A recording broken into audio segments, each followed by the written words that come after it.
अस्सलामुअलैकुम guys, welcome back to my new video. उम्मीद करता हूँ कि आप सब लोग खैरियत से होंगे। आज की वीडियो गाइस काफ़ी इंफॉर्मेटिव होने वाली है। आज मैं मेन टॉपिक पढ़ाऊँगा, आप लोगों को बताऊँगा, उसके बारे में इंफॉर्मेशन दूँगा। इंफॉर्मेशन आप लोग बुक से भी ले सकते हैं, लेकिन मेरा जो मकसद होता है कि आपको समझे SLO बेस्ड, यानी कि आपको मैं कॉन्सेप्ट देता हूँ, ठीक है।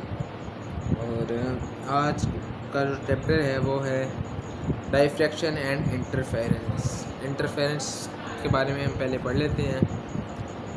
To source interference, also known as double slit interference, is a phenomena in which waves from two coherent sources overlap and interfere with each other, creating a pattern of alternating constructive and destructive interference fringes. Interference of two waves may lead to resultant wave of either a larger or a smaller displacement. This phenomenon can be demonstrated using various types of waves, including water waves in ripple tank, sound waves, light waves and microwaves.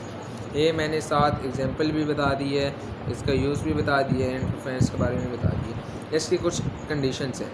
Conditions for observing interference fringes, इसकी कुछ conditions हैं, जो कि 4 conditions हैं इसकी, ठीक है। पहली है कोहेरेंट सोर्सेज, दूसरी नैरो स्लिट्स, तीसरी मोनोक्रोमेटिक वेव्स, चौथी stable environment.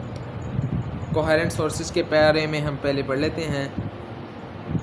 The two sources emitting the wave must be coherent, meaning they have a constant phase relationship and emit waves with the same frequency and wavelength. दूसरा, narrow slits. The slits must be narrow and close together compared to the wavelength of the waves. This ensures that the waves from each slit overlap and interfere with each other. तीसरा, monochromatic waves. The waves emitted by the source should ideally have a single wavelength, monochromatic, to produce a clear interference pattern. Number 4. Stable environment. The experimental setup must be free from disturbances such as vibrations or air currents, which could disrupt the wave patterns and interfere with the observation of fringes. ठीक है। By satisfying these conditions, two sources interference fringes can be observed across various wave types. इसके बाद interference of water waves है, sound waves है और light waves है, ठीक है। इन सब को बताने लगा तो काफ़ी टाइम लग जाएगा, क्योंकि ये एज इट इज़ बुक में लिखे हुए हैं, इसका कोई कॉन्सेप्ट वगैरह नहीं है, फुल इजी है। सारा डायग्राम दी हुई है, उसको एक्सप्लेन किया हुआ है, ये आप लोग बुक से देख के कर लेना। और इसके बाद है मेन इंफॉर्मेशन, जो SLO बेस्ड क्वेश्चन पूछा जा सकता है, इसके बारे में बता देता हूँ।